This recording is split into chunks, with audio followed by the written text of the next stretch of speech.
Pessoal, tudo bem? Me chamo André Barros, sou professor de contabilidade, graduado em Ciências Contábeis pela Mackenzie, tenho mestrado em Administração pela Universidade Federal Rural do Rio de Janeiro. Atualmente sou professor universitário, especialmente nas áreas de finanças corporativas e finanças públicas. Hoje eu estou aqui para falar de um indicador que ele tem uma importância muito grande, tanto para quem está começando a entrar nessa parte de análise fundamentalista de empresas, quanto para quem trabalha com o aspecto gerencial dessas empresas, tá? Que é o chamado CAPEX. O que seria esse CAPEX? CAPEX, na verdade, é uma sigla que corresponde a Capital Expenditure, né? Que significa todos os gastos que uma empresa despreende relacionados aos seus ativos, sejam eles tangíveis ou intangíveis. E o que seria um ativo tangível ou um ativo intangível? Seria a parte física da empresa, que seria máquinas, equipamentos, computadores, enfim. E a parte intangível seria a parte sem substância física, que seriam marcas, patentes, softwares, tudo aquilo que você não é um bem corpóreo, mas representa algum valor para a empresa. Então, o CAPEX ele indica basicamente quanto uma empresa investe em relação a esses ativos tangíveis e intangíveis, tá? Vamos tentar entender o porquê que esse indicador ele nos apresenta uma visão, né, sobre a empresa em vários aspectos. Um deles é você saber identificar se a empresa está no estágio de crescimento, declínio ou maturidade, né? E isso afeta muito na hora de você precificar e saber o valor correto de uma ação, por exemplo, nas métricas de valuation, porque aí você determina a sua taxa de crescimento e seus fluxos de caixa com base nessa premissa, da onde a empresa se encontra. Obviamente que de setor para setor vai ter diferentes tamanhos relacionados ao CAPEX, né? Então, se você pega uma empresa do setor industrial, como Klabin, como Suzano, né, provavelmente o gasto e o custo que ela tem com as suas máquinas, ou seja, com seus equipamentos, é muito maior do que uma empresa voltada para o lado tecnológico, né? Em compensação, o lado tecnológico tem uma propensão maior a ter gastos com intangíveis, né, com marcas, com softwares, né? É uma questão setorial. Então, esse indicador deve ser olhado, observado de maneira ampla, não somente de um período, mas de maneira mais ampla, e sempre comparado com os pares, tá? Para ter uma visão mais correta sobre ele. Para fins didáticos, eu considero muito importante dois conceitos bases, tá? Para você saber entender o CAPEX, que é o seguinte: o conceito de depreciação e o conceito de amortização. Esses conceitos são essenciais porque eles dizem respeito a tudo que seus ativos, tanto ele imobilizado ou intangível, estão sujeitos, né? Então, a depreciação ela corresponde à perda sistemática de valor. O que seria isso? Quando você compra um ativo, uma máquina, aquele ativo ele tem uma vida útil estimada. E aquela vida útil faz com que o ativo, ao longo do tempo, perca valor, né? Essa perda de valor ela corresponde à depreciação, né?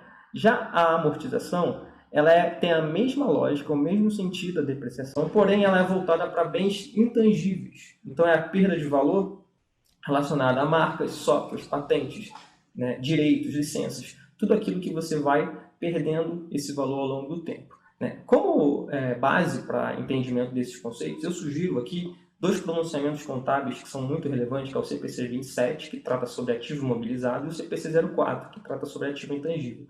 Nesses CPCs, são pronunciamentos contábeis, é interessante que todo investidor, né, olhe com atenção, porque ele fala sobre as formas de aquisição de um ativo tangível, as formas de depreciação, tá? Não existe apenas uma forma de depreciação, você pode depreciar de vários métodos de acordo com o CPC. Método linear, cota constante, né, chamado também de método linear, unidade produzida, tá? Soma dígitos anos. Então, esses métodos de depreciação, eles são explicados de maneira mais detalhada na própria DRE. Usualmente, as empresas da Bolsa, elas tendem a utilizar o método de depreciação linear, tá? Esse método de depreciação, ele acaba atendendo mais os aspectos contábeis relacionados à prudência, tá? Só que na prática, a gente consegue entender que os equipamentos e as máquinas, quando são compradas, o uso dela de uma maneira mais imediata, de uma maneira mais recorrente, é feito no início da sua vida útil.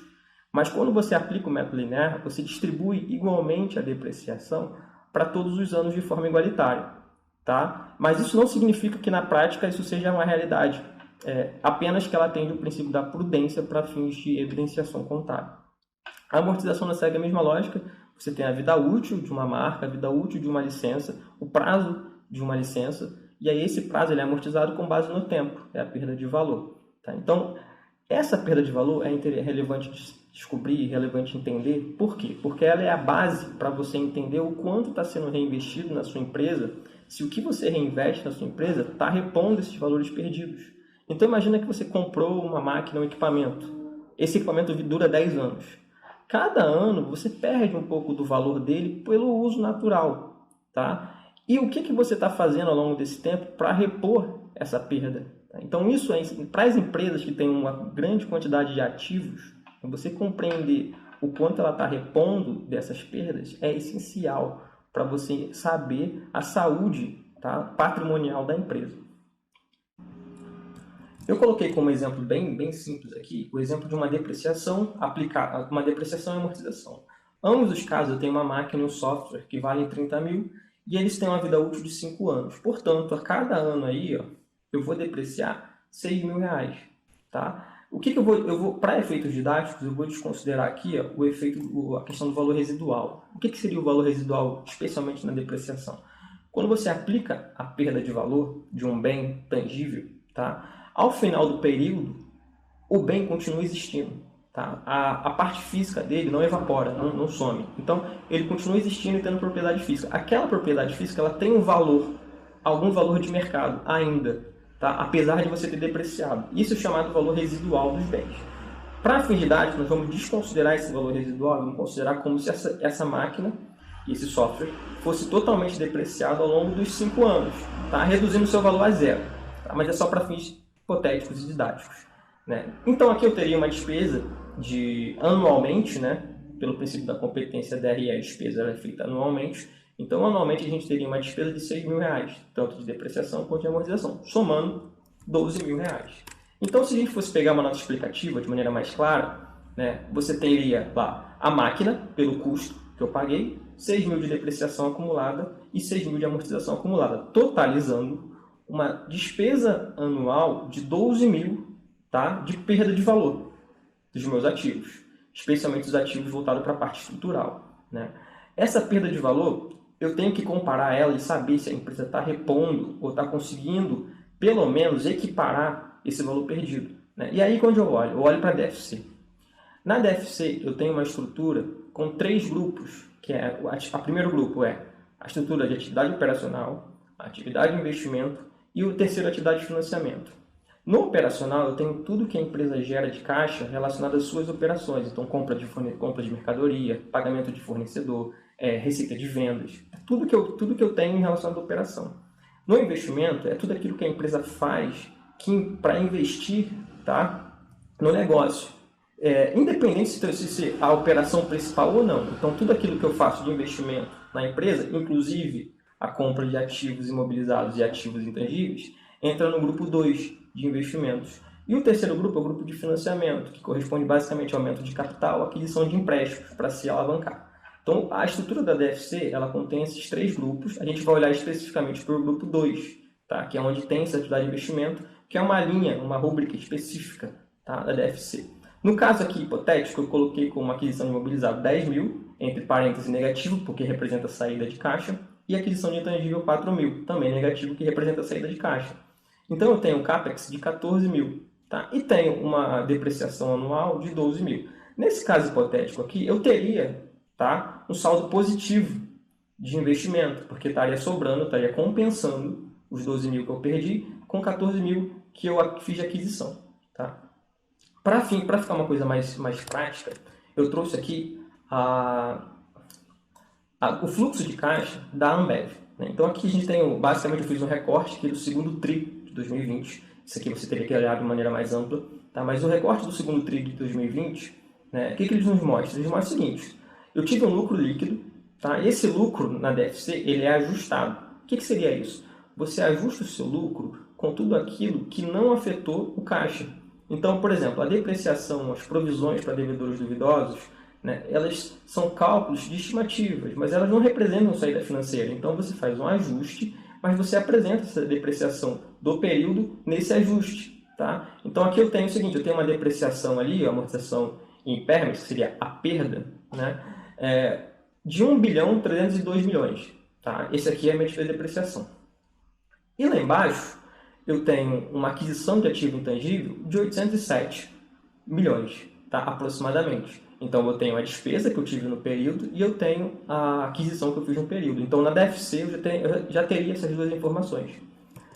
E aí, eu coloquei como destaque justamente o que ela coloca na nota explicativa, né? Ela explicando o que aconteceu. Então, ela fala: o investimento de CAPEX alcançaram 807 milhões nesse período, nesse segundo TRI, que foi basicamente o mesmo valor que a gente encontrou lá no fluxo de caixa, os 807 está ali. Então, esse é o CAPEX dela. Tá? E de que forma a gente pode analisar exclusivamente esse período? Né? Obviamente que a gente teria que fazer um recorte maior. Mas de que forma a gente pode analisar esse período? Né? Primeira coisa é você identificar aonde você pode encontrar a despesa de depreciação, amortização e perdas. Tá? Onde a gente pode encontrar isso? Você pode encontrar na DFC, como eu encontrei, pelo método indireto, onde você faz a reconciliação do lucro. Então, lá na DFC, quando você começa lá em cima, logo na primeira linha, você tem o lucro líquido e você tem os ajustes. Naqueles ajustes, você tem a depreciação e a amortização. Então, você pode utilizar e partir da informação dela dali mesmo. Ou você pode ir diretamente na DRE, Demonstração de Resultado do Exercício, e buscar essas informações. Só que a questão é o seguinte: a maioria das empresas, quando você baixa o RI, baixa o relatório, essas informações elas estão consolidadas.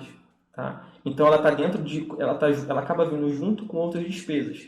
Algumas empresas pontualmente, né, elas acabam colocando essa depreciação na DRE de maneira separada, evidenciam ela de maneira separada na própria DRE principal. Mas o comum são as empresas fazerem isso consolidado. Então acaba dificultando.